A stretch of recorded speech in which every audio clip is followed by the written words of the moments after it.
A memória mais recôndita que eu tenho disto é a entrada na faculdade, quando numa turma de jovens estudantes, homens e mulheres, se contam piadas sexistas e se assiste a coisas que depois, anos mais tarde, eu percebo que são todos aqueles tipos de assédio naturalizado. Tu perguntas informalmente às mulheres, às raparigas que conheces e é habitual, é muito engraçado porque até lhes perguntares, elas às vezes não se deram conta, mas quando perguntas, já mudaste de passeio, porque viste um grupo de homens e por simples não quiseste confronto eventual, sim, não é? Já pensaste no que vestes antes de sair, à noite ou para onde é que eu vou? Já alteraste o teu percurso para ir de A a B, porque sabes que ali às vezes podes ter problemas? Isto, e apesar de não ser, como eu te dizia, não se pode fixar este assunto ao tema da segurança, isto é um assunto educacional profundo, mas é um assunto que tem a ver com a percepção de que a objetualização da mulher não tem problema nenhum, está bem, é uma coisa certa, não? Até devias sentir elogiada com o piropo, não é? Enquanto isto são violências permanentes a que tu és sujeita, desde tenra idade, que se nunca paras para pensar, normalizas e, portanto, ficas a achar que tu é que és o problema. Eu é que levava aquele decote, eu é que levava aquela saia, eu é que não posso passar por ali. Não é? De uma forma geral, a cidade continua a ser pensada e os espaços continuam a ser pensados maioritariamente por homens arquitetos. É isso que nós vimos nos resultados dos concursos, na representação que essas mesmas pessoas têm nos meios de comunicação, nas obras que são construídas. Portanto, há claramente uma sobre-representação do homem arquiteto e da sua obra. Esse é um facto. Se as mulheres são 52% da sociedade portuguesa, têm que estar representadas dessa forma. Portanto, há uma questão inerente à participação, que é a chegada a lugares de poder e a chegada a lugares de decisão. Porque até que alguém te chama a atenção, tu não percebes que a suposta neutralidade em que a cidade, em que a arquitetura acontecem, é só mesmo suposta, porque os decisores, os projetistas são genericamente, maioritariamente, homens. Portanto, questões que agora até já vamos dando por elas, que é, mas como é que eu subo estas escadas de metro com um carrinho de bebé? Não é? E agora isto deixou de ser já... Agora qualquer pessoa se escandaliza, não é? Era uma coisa que não passava pela cabeça de ninguém há uma vintena de anos atrás, em Portugal, questioná-lo, não é? Eu acho que as escolas, os professores, as professoras, e eu como docente, continuamos a fazer de conta que se ensina uma arquitetura para uma pessoa neutra, mas nunca é neutra. É branca, é classe média, não tem diversidade funcional, é homem. É esta ideia eurocentrada das estrelas da arquitetura. Questões de classe, questões de género, questões de diversidade funcional estão completamente ausentes na arquitetura e na cidade. O direito fundamental à mobilidade, que para mim parece uma coisa cada vez mais esquecida, mas mais fundamental, se não tiver garantido para todas e para todos, estamos a falar de uma cidade para uma minoria. Quando nós tentamos fizemos em alguns workshops o exercício de cada uma das participantes tomar para si um papel que não é o habitual, ser uma mulher transgénero, ser uma criança negra de 10 anos, ser uma mulher idosa de 90 anos, andar numa cadeira de rodas. E depois fomos passear, não é, com este papel vestido, não é?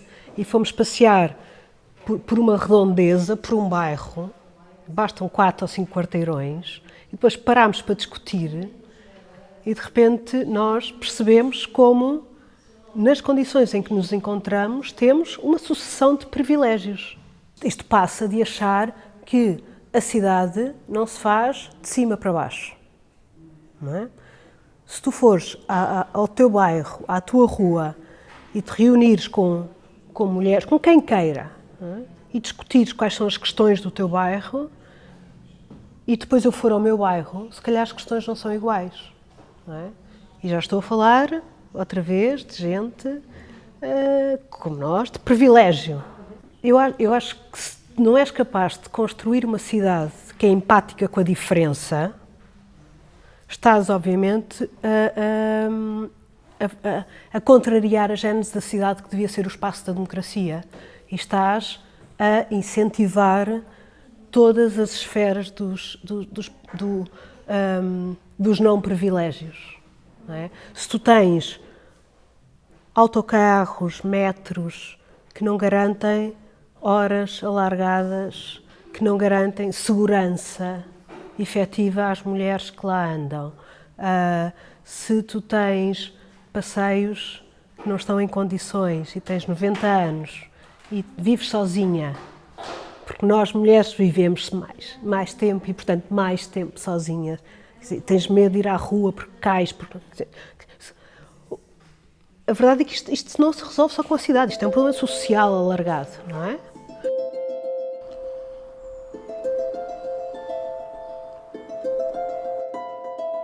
Eu sou a favor das cotas, porque elas exatamente correspondem a uma aceleração de um fenómeno que é preciso que tome lugar porque estamos no século XXI.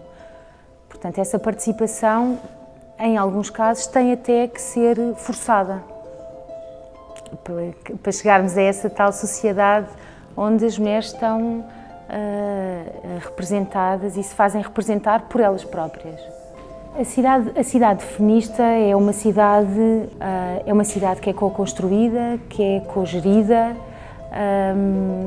e é uma cidade que pensa na multiplicidade de vivências diferentes e que acolhe essa diferença não como uma ameaça, mas como uma oportunidade de criar laços entre humanos.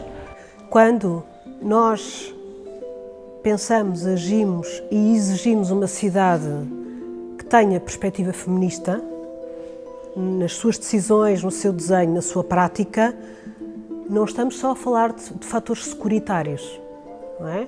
Porque o problema, quando se restringe estas questões aos fatores securitários, termina-se naturalmente com os fatores de controle, não é? Como já ouvi dizer em contextos de discussão, é pôr câmaras de vigilância em todo o sítio. O que é preciso ter, por um lado, é a consciência de que não estamos sós, nenhuma mulher está só na experiência violenta que já esteve de vida urbana, de vida na cidade. Já nem falo da violência doméstica, não é? Deixo isso para outro sítio. Nos seus cotidianos, não é? É preciso estudar em profundidade. Eu acho que, sem dados, eu acho que os políticos não se movem, não é? E é preciso estudar em profundidade. Mas, para lá disso, qualquer, eu diria mulher ou rapariga, porque as sentem na pele, acho que também depois os homens, quando começam a ser sensibilizados para isto, começam-se a perceber que têm um grau de liberdade de viver a cidade que as mulheres não têm. Há estações de metro em Lisboa neste momento onde é impossível se tiveres problemas de mobilidade. Tens autocarros que neste momento pertencem à Câmara Municipal de Lisboa e tens um metro completamente desadequados quantidade de veículos hora habitante, não é? Para uma mulher é muito mais fácil ser abusada fisicamente num autocarro cheio, num metro cheio, do que numa condição em que se respeita aos mínimos de proxémia aceitável, de distância aceitável, não é? Eu conto-te a título de exemplo e estou-te a contar uma história de 2017, portanto não é uma história da minha infância e do século passado, mas um destes dias, uma mãe de uma amiga da minha filha, pré-adolescente, em lágrimas, dizia-me, quer dizer, e vou sublinhar aqui o contexto todo, portanto, ela é pobre, negra, etc., migrante, não é? E a criança desloca-se sozinha de autocarro. Que aos 11 anos, quer dizer, devia ser uma coisa banal, não é? Do qual não devemos ter medo.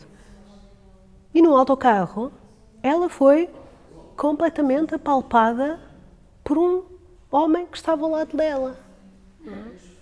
E tu questionas-te, ela não tinha o direito, ela não tinha a capacidade de reclamar sobre a situação que está por causa dos níveis todos de opressão, não é? E se alguém viu, não fez nada? E se vissem, o que é que faziam? Não é? Estão os condutores e as condutoras dos autocarros, por exemplo, preparados para estas situações? Estão os polícias e as polícias preparadas para estas situações?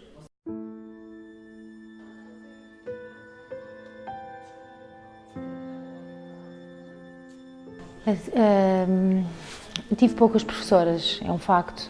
Tive poucas professoras, estudei na Faculdade de Arquitetura. Quando eu entrei em 97, já éramos tantas mulheres como homens e hoje em dia são bastante mais mulheres que entram. Portanto, essa distribuição, depois o que se tem verificado é que depois não segue nos tais lugares de topo.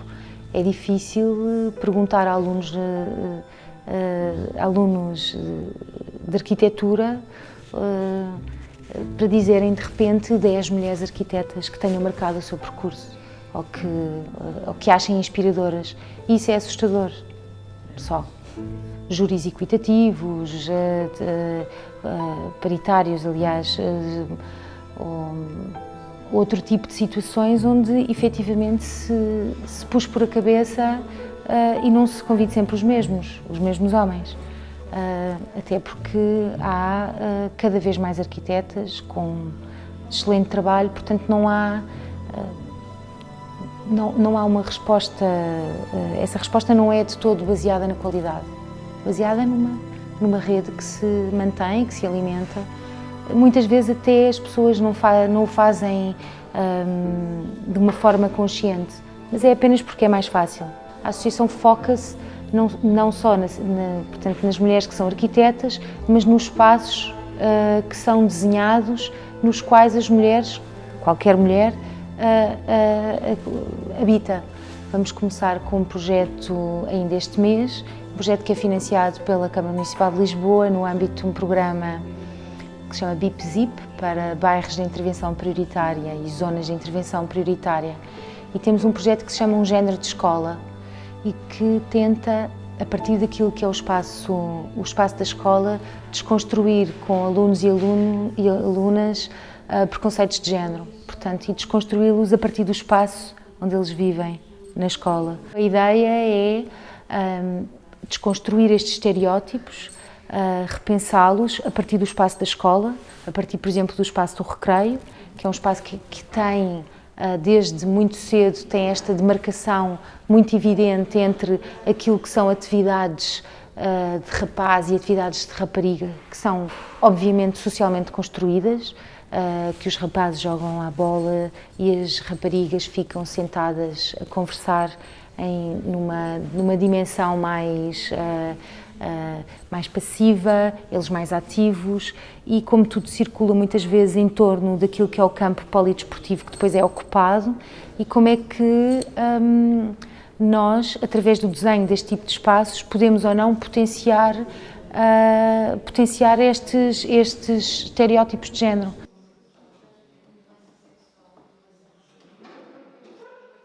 Um primeiro bom exemplo enquanto arquiteta, trabalhei em Londres e estavam especificamente à procura de uma arquiteta mulher para poderem ter uma equipa que fosse equilibrada em termos de género.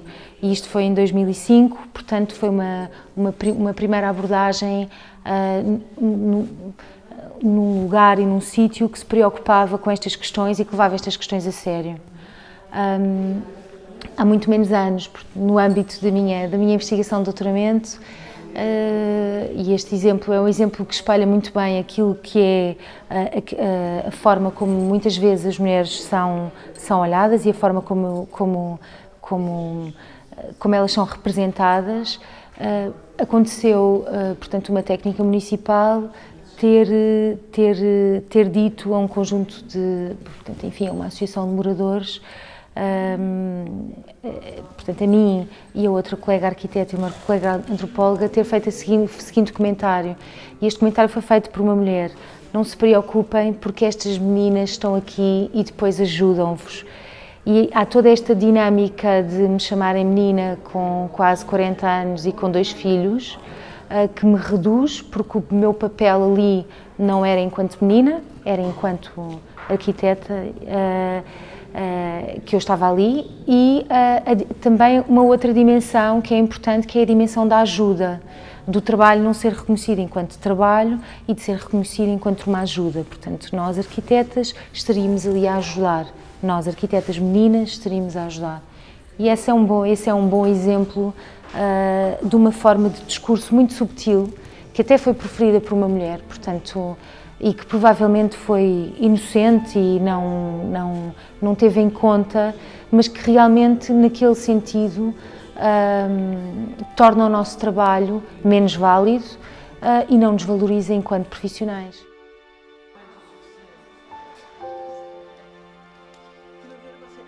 Uma das grandes questões é dar visibilidade a questões que não estão sequer em cima da mesa. E outra é exatamente fazer política não de uma forma partidária, mas trazer, portanto, a questão da representação, que é muitíssimo importante, e trazê-la para cima da mesa. Portanto, não permitir que, por exemplo, em concursos que têm participação da Ordem dos Arquitetos, que não haja uma única mulher num júri, por exemplo. Portanto, há esta pressão das políticas que é preciso fazer, que é preciso continuar a fazer e fazer com cada vez mais força. Portanto, esse é um dos âmbitos, e esperamos que seja uma das direções fortes da associação. Outra é pensar nestes modelos mais inclusivos, criativos, diversos, de fazer cidade e de fazer arquitetura. Não há uma solução mágica, e isto é que é o problema, percebes? Não há um desenho tipo que eu faço de uma praça, de uma rua, de um cruzamento e digo, apliquem isto e é maravilha.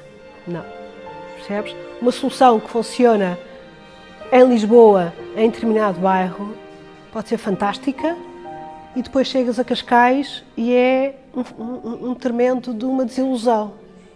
Porque tem que se perceber que cidade não é singular, é plural. E, portanto, as decisões têm que ser tremendamente plurais. Dá muito trabalho, exige uma enorme preparação dos técnicos e das técnicas, e existe uma grande humildade que ensinamos na escola também. Nas escolas de arquitetura e de urbanismo é necessário ensinar que a melhor arma para ser um bom técnico é saber-se ouvir. E não vir com pretensões de, no final, ser mais uma estrela no firmamento das estrelas arquitetas. O feminismo não é Nunca foi, não pode ser uma questão de um outro privilégio das mulheres brancas e com o poder nas mãos, não é? Tem que ser uma coisa de generosidade, empatia e sororidade. Senão não funciona. Agora, às vezes temos mais instrumentos para chegar aos sítios, temos, mas depois não nos podemos esquecer do resto.